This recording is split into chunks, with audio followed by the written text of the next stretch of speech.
रमज़ानुल मुबारक का महीना है।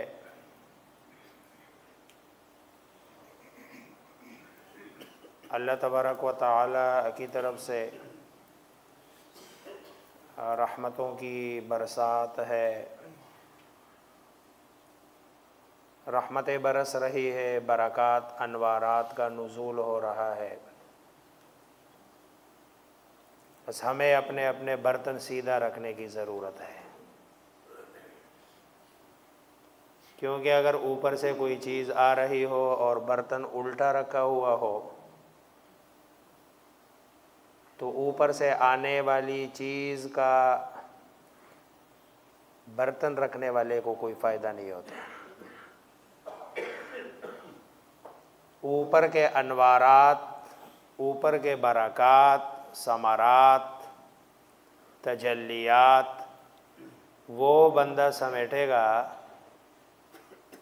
कि जिसने अपना बर्तन सीधा रख दिया। बर्तन सीधा कैसे होगा और बर्तन सीधा रखने का मतलब क्या है? हमें 11 महीनों के मुकाबले में रमज़ान के महीने के अंदर अपने मामूलात में तब्दीली लानी चाहिए कि हमारे मामूलात में तब्दीली आए। लेकिन ना तब्दीली इस तरह नहीं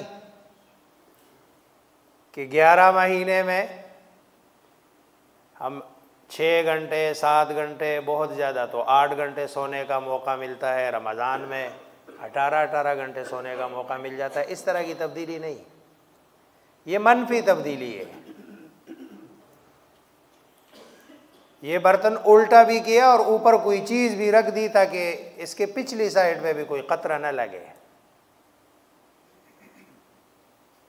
मामूलात में तब्दीली लानी है, दीनी एतबार से अपने मामूलात को 11 महीनों के मुकाबले में बेहतर बनाना है।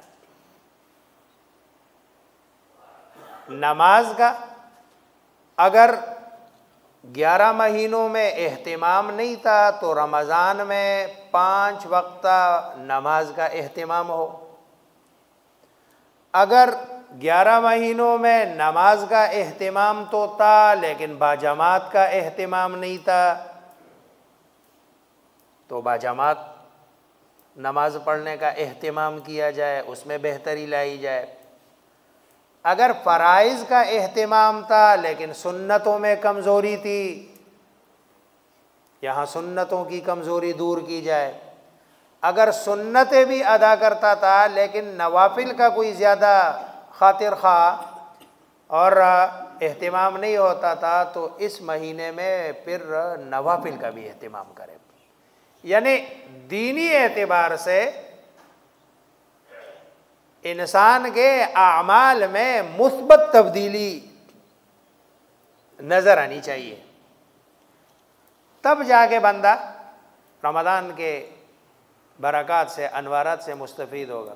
लेकिन अगर जैसे हमारी रूटीन है, हमारी तो रमज़ान के महीने में रूटीन ऐसी बिगड़ जाती है कि फिर उसको सेट करने में और उसको मामूल पे लाने में हमें पूरा शव्वाल गुजर जाता है।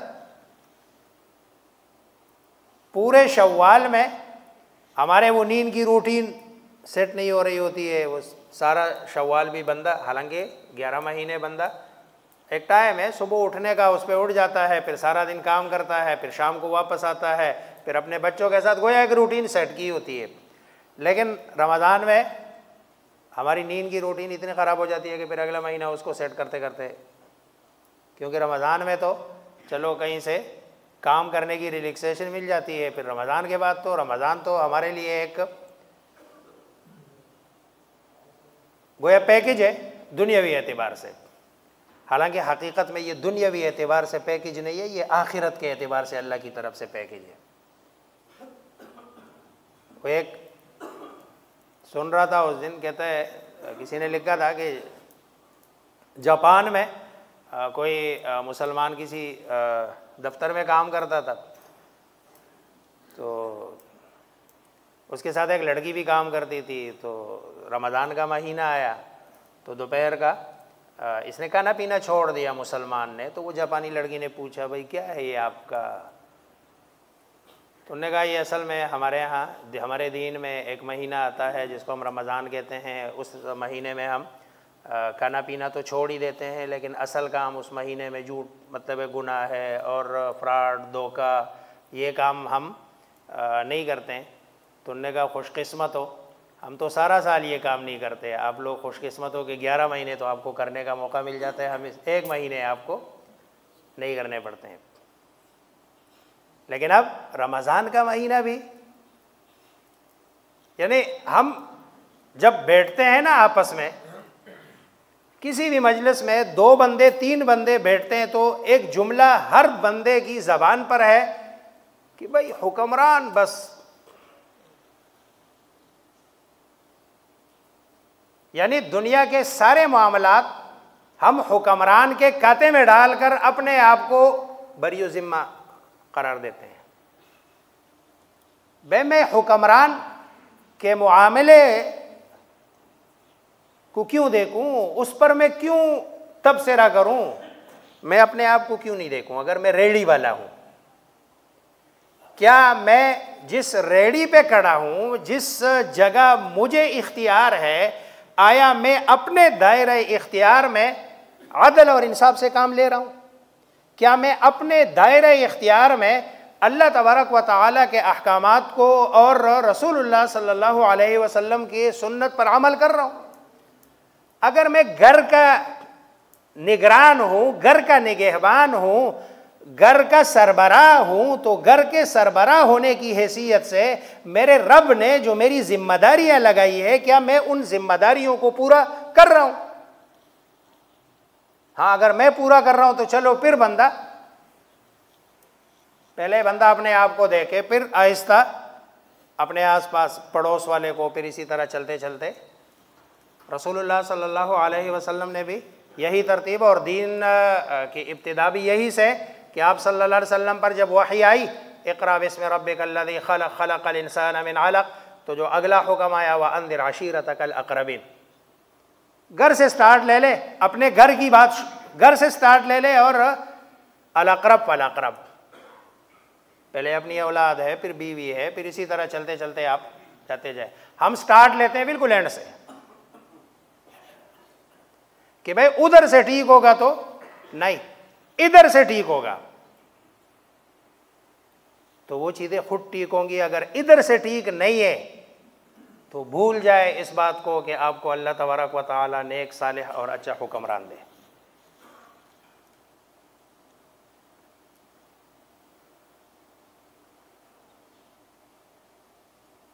तुम्हारे जो आमाल है, रसूलुल्लाह सल्लल्लाहु अलैहि वसल्लम का फरमान कि तुम्हारे जो आमाल है वही तुम्हारा हुक्मरान है।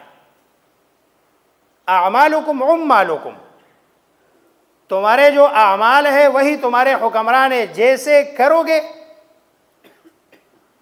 वही तुम्हारे साथ मामला किया जाएगा। इसलिए रमज़ान के महीने में अपने मामूलात को तब्दील करने की ज़रूरत है, चाहे वो मुआमला जना मामूलात इबादात के एतबार से हो। इबादात में तरक्की होनी चाहिए। अगर रमज़ान से हटकर कोई बंदा तहज्जुद की नमाज नहीं पढ़ता था तो रमज़ान में तहज्जुद पढ़ने का एहतिमाम करे। जागा होता है, इतनी ज़्यादा एफर्ट भी नहीं करनी पड़ती, बस सिर्फ वज़ू भी किया होता है, मुसल्ला बिछाने की देर होती है, 2 रकात 4 रकात एहतिमाम कर ले। इजाफी तरावी का एहतिमाम करे, तरावी पढ़े। रसूलुल्लाह सल्लल्लाहु अलैहि वसल्लम का फरमान के मन सामा रमज़ान ईमानन व इहतिसाबन गुफ़िर लहू मा तक़द्दम मिन ज़ंबे, जो बंदा रोज़ा रखे रमज़ान के महीने में अल्लाह तबारक व तआला उसके पिछले गुनाह माफ़ करता है। इसी तरह जो बंदा रात को अल्लाह के दरबार में खड़े होकर अल्लाह का कलाम सुने और नमाज पढ़े, नवाफिल का एहतिमाम करे, गुफिर लहू मा तक़द्दम मिन ज़ंबि, उसके भी पिछले गुनाह अल्लाह तबारक व तआला सारे माफ़ कर देता है। खुद रसूलुल्लाह सल्लल्लाहु अलैहि वसल्लम का फरमान है कि अल्लाह तबारक व तआला ने रमज़ान में दिन के रोज़े को तुम्हारे लिए फ़र्ज़ करार दिया और रात को खड़े होने को मैंने तुम्हारे लिए सुन्नत करार दिया। तो जब बंदा इबादत में उसकी तरक्की होगी, फिर लअल्लकुम तत्तक़ून, फिर तक़वा हासिल होगा, फिर रमज़ान का फ़ायदा होगा। लेकिन अगर इसमें तरक्की नहीं, तरक्की दूसरी चीज़ों में, सोने में तरक्की, खाने में तरक्की, ज़्यादा टाइम बाहर गुजारने में तरक्की, रात को सारी सारी रात जाग कर ताश खेलने में तरक्की, सारी सारी रात बैठ के जो ना नेट पे चैट करने में तरक्की, सारी सारी रात जो ना ग्राउंड में फुटबॉल खेलने में तरक्की, फिर हम ये गिला ना करें कि भाई रमज़ान का हमें कोई फ़ायदा नहीं होगा और होगा भी नहीं। और इस हकीकत को तस्लीम करना चाहिए। मैं भी करता हूँ, आप भी करें कि रमज़ान जैसे गुजारना चाहिए वैसे हम गुजारते नहीं है। रमज़ान की जो हमारे अल्लाह की तरफ से ज़िम्मेदारियाँ है, वो ज़िम्मेदारियाँ हम पूरी करते नहीं है। इसी तरह कुरान करीम और रमज़ान का ये चोली दामन का साथ है इनका। कुरान और रमज़ान, देखो जब अल्लाह तबारक व तआला रोज़े की बात करते हैं तो या अय्युहल्लज़ीना आमनू कुतिबा अलैकुमुस्सियाम कमा कुतिबा अलल्लज़ीना मिन क़ब्लिकुम लअल्लकुम तत्तक़ून, ताकि तुम मुत्तकी बन जाओ। जब अल्लाह कुरान की बात करते हैं तो अल्लाह फरमाते हैं ज़ालिकल किताब हुदल लिल मुत्तकीन,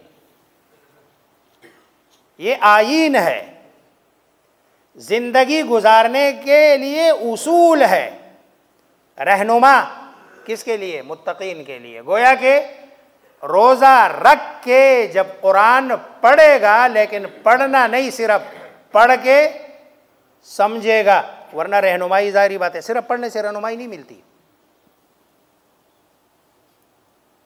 सिर्फ पढ़ने से रहनुमाई नहीं मिलती। आपको अगर किसी ऐसे मुल्क जाना हुआ जहाँ की ज़बान आपको नहीं आती और वहाँ जो ना रोड में ट्रैफिक के जो ना साइन और वहाँ लिखाई हुई है, आप गाड़ी चला रहे हैं और आपको पढ़ना नहीं आता, या अगर पढ़ना आता है फिर उसका समझना नहीं आता है, तो आप गाड़ी नहीं चला सकेंगे, चालान भी हो जाएगा और गाड़ी भी साइड में खड़ी करके जेल में भी बंद कर दिया जाएगा कि भाई ये क्या कर रहे हैं, आप तो ख़तरा बन रहे हैं। कुरान आईन है हमारे लिए, अल्लाह तबारक व तआला की तरफ से एक ख़त है, लेटर है, मैसेज है। ये नमाज पढ़ते हुए ना बसा औकात जैसे नमाज ख़त्म होती है, मोबाइल जेब से निकाल के ना व्हाट्सअप चेक कर रहे होते हैं कि किसी का मैसेज तो नहीं आया। दुनियावी मैसेज की हमें इतनी फिक्र होती है कि सारी नमाज में भी ये बात डिस्टर्ब करती है कि भाई किसी का मैसेज तो नहीं आया। जैसे सलाम फेरते फेरते साथ ही निकाल के उसको खोल के देखते हैं। अल्लाह तबारक व तआला ने 1400 साल पहले हमें एक पूरा मैसेज भेज दिया, और उस मैसेज को पढ़ाने वाले और उस मैसेज को समझाने वाले सरकार दो आलम मोहम्मद मुस्तफ़ा सल्लल्लाहु अलैहि वसल्लम नबी भी साथ भेजे। लेकिन है कोई मुसलमान जो इस मैसेज को पढ़ के समझ कर उस पर अमल करने की कोशिश करे? 95% मुसलमानों को तो सही कुरान पढ़ना नहीं आता, सही मानों में कुरान पढ़ना नहीं आता। अक्सर व बेशतर गलत पढ़ते हैं, कुल को खुल पढ़ते हैं। अब आपको पता है कुल और खुल में यानी जमीन और आसमान का फर्क है। कुल का माना है कहिए और खुल का माना है खाइए। नहीं पढ़ते। वन हर को वन हर पढ़ते हैं। ज़मीन व आसमान का फ़र्क है। वन हर के माने है कुर्बानी कीजिए, वन हर का माना होता है नहर खोदिए। नहीं पढ़ते हैं, कुरान पढ़ना नहीं आता। मैं अगर कसम उठाऊं ये 95% पे तो हानिस नहीं होऊंगा, सही मानों में पढ़ना नहीं आता।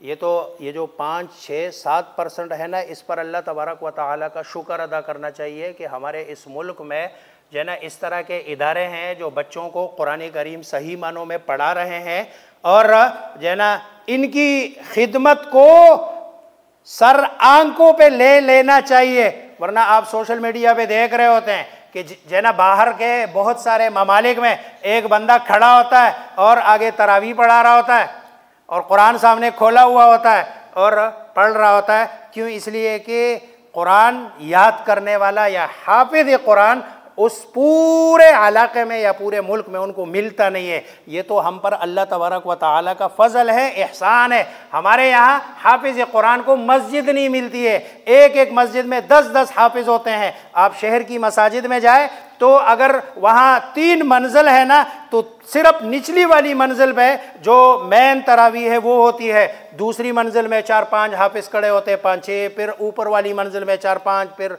जना इसी तरह, यानी इतने हाफिज़ है। ये जना अल्लाह तबारक व तआला का हम पर फजल और एहसान है। और ये इन मदारिस जिन्होंने हमें ये हाफिज़ दिए हैं, इनका हमारे ऊपर जना एहसान है। तो ये जो 5% है, और ये जो 5% है, इन 5% में 3% ऐसे हैं कि जिनको कुरान पढ़ना तो आता है लेकिन कुरान को समझते नहीं है। ये कुरान नहीं समझते हैं। कुरान हमसे क्या मुतालबा कर रहा है? पढ़ रहे हैं, पढ़ने का उनको अजर मिलेगा, लेकिन ना समझने का वबाल बहरहाल होगा। पढ़ने का सवाब मिलेगा, 2 चीजें अलग अलग है। पढ़ने का अजर भी मिलेगा, सवाब मिलेगा, लेकिन ना समझने का वबाल हर सूरत में होगा। अल्लाह पूछेंगे, भाई मेरा पैगाम आया था, मेरा टेक्स्ट आया था तुम्हारे पास, तुम जना दुनिया के किसी आदमी का टेक्स्ट आता किसी ज़बान में, आप इधर जना गूगल ट्रांसलेट से उसको ट्रांसलेट करके उसका माना समझने की कोशिश करते, क्योंकि आपका दुनियावी नुकसान था। लेकिन जब अल्लाह तबारक व तआला का पैगाम तुम्हारे पास आया, तुम्हारे घर में, तुम्हारी मस्जिद में इमाम भी था, समझाने वाला भी था, फ्री समझाने वाला था, लेकिन तुमने कभी समझने की कोशिश नहीं की। पूछेंगे अल्लाह, जवाब नहीं होगा हमारे पास। और ये जो 2% है, इनको समझ आती है, लेकिन बहुत कम ऐसे लोग हैं जो कुरान करीम पर अमल करने वाले हैं। इसको अब मैं पॉइंट में ले जाता हूं। अब मुसलमान तरक्की कैसे करेगा? मुसलमान उरूज पे कैसे जाएगा? मुसलमान मार क्यों नहीं खाएगा? कुरान से जो सही मानों में ताल्लुक है जिन लोगों का, वो बिल्कुल आखिर में .00 और आगे जो भी लगा दो अपनी मर्जी है, उसी में चले गए। तो इतनी मामूली सी तादाद पर अल्लाह तबारक व तआला की नुसरत नहीं आएगी। इसलिए बहैसियत कौम, बहैसियत मुसलमान, हमें अपने रवैयों को तब्दील करने की ज़रूरत है और कुरान करीम से मोहब्बत करने की हमें ज़रूरत है। कुरान से ताल्लुक़ रखेंगे, कुरान से मोहब्बत रखेंगे, और उस मोहब्बत का तकाज़ा ये है कि कुरान को पढ़ेंगे भी, समझेंगे भी और उस पर अमल करने की कोशिश करेंगे, तब तरक्की होगी। वरना तो बस जैसे है वैसे चलते रहेंगे। अल्लाह तबारक व तआला मुझे आप सबको समझने, अमल करने की तौफीक अता फरमाए।